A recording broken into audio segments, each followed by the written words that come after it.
할렐루야. 오늘 성경 통독 285일째입니다. 오늘 베드로전서 1장에서 5장까지 살펴보도록 하겠습니다. 베드로전서는 그 이름에 나타난 대로 사도 베드로가 소아시아 지방에 있는 성도들에게 쓴 첫 번째 편지입니다.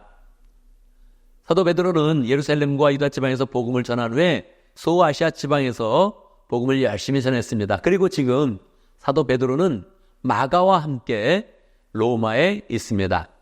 로마는 네로 황제가 등극하기 바로 직전의 그런 상황입니다.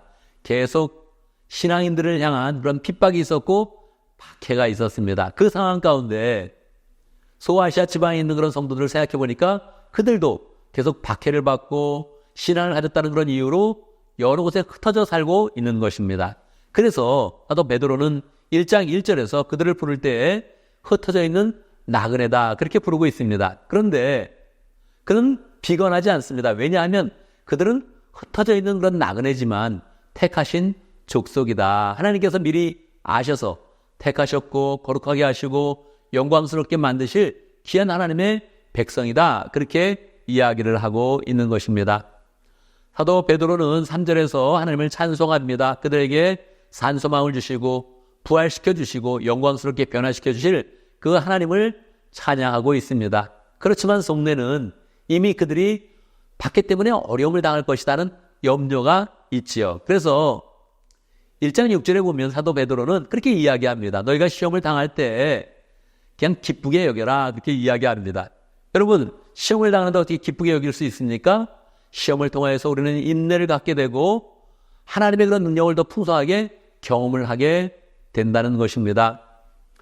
사도 베드로는 2장에서 그들에게 독특한 그런 비유를 합니다. 여러분들은 살아있는 돌입니다. 여러분 돌로 비유할 때 어떤 느낌이 드십니까? 일반적으로는 부정적인 그런 이미지가 강하죠. 그렇지만 살아있는 돌이다 이렇게 이야기했으니까 단단하게 표현한 것입니다.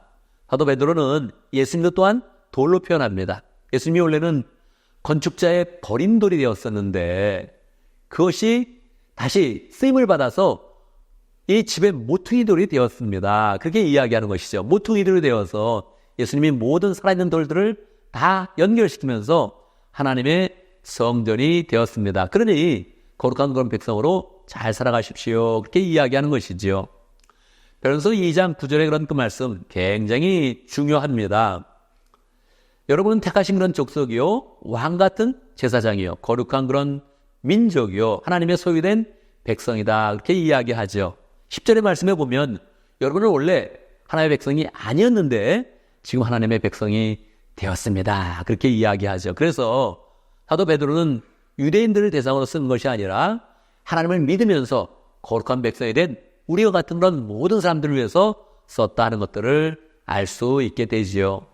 3장에 보면 남편과 아내들에 대한 그런 이야기를 나눕니다. 흩어져 있으니까 가정이 흔들릴 거 아닙니까? 그러니까 남편들과 아내들이 더 신앙 안에서 하나 되어서 잘 살아가십시오 하는 그런 이야기를 하면서 거룩한 그런 백성으로 의의 백성으로 온전하게 한 마음을 품으며 서로 동정하고 사랑하고 자비롭게 하고 겸손하게 하면서 가정에서도 모든 그런 성도들에게도 거룩한 그런 백성의 그런 삶을 사십시오 그렇게 이야기하고 있습니다. 4장에 보면 만물의 마지막 때가 가까웠다 그렇게 표현하고 있습니다. 그러니까 정신을 차리고 조심하면서 기도하십시오 그렇게 이야기하고 있죠.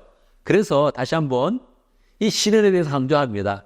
시련을 당할 때 너무 이상하게 여기지 마십시오. 구약의 성도들도 시련을 당했고 예수님도 시련을 당했고 지금 제자들도 시련을 당하고 있는 것입니다. 그러니까 이상하게 여기지 말고 우리의 영혼을 하나님께 맡겨서 이 모든 시련을 이기면서 믿음으로 승리하십시오 그렇게 이야기하고 있는 것이죠. 5장에 보면 베드로는 자기도 장로다 나이 많은 장로다 그렇게 표현하고 있습니다. 사실 베드로는 이제 그에게는 살 날이 얼마 남지 않았습니다. 곧 그는 처형을 당해서 죽게 되는 것입니다. 그러니까 이제 마지막 때가 되었으니까 더 안타까운 그런 그 마음으로 사랑을 품고 그들에게 신앙으로 그렇게 격려하고 있는 것이죠. 그는 고난의 증인이고 앞으로 영광을 함께 나누는 그런 증인으로서 이 말씀을 전합니다 하면서 그들이 장로로서 더욱더 양떼를 먹이면서 가정교회를 잘 세워가면서 온전한 그런 성도가 되십시오. 그렇게 이야기하고 있습니다. 그렇게 할 때 우리 예수님이 다시 나타나실 때 영광으로 덧입혀지고 영광의 그런 면류관을 쓰게 될 것입니다. 그렇게 이야기하고 있죠.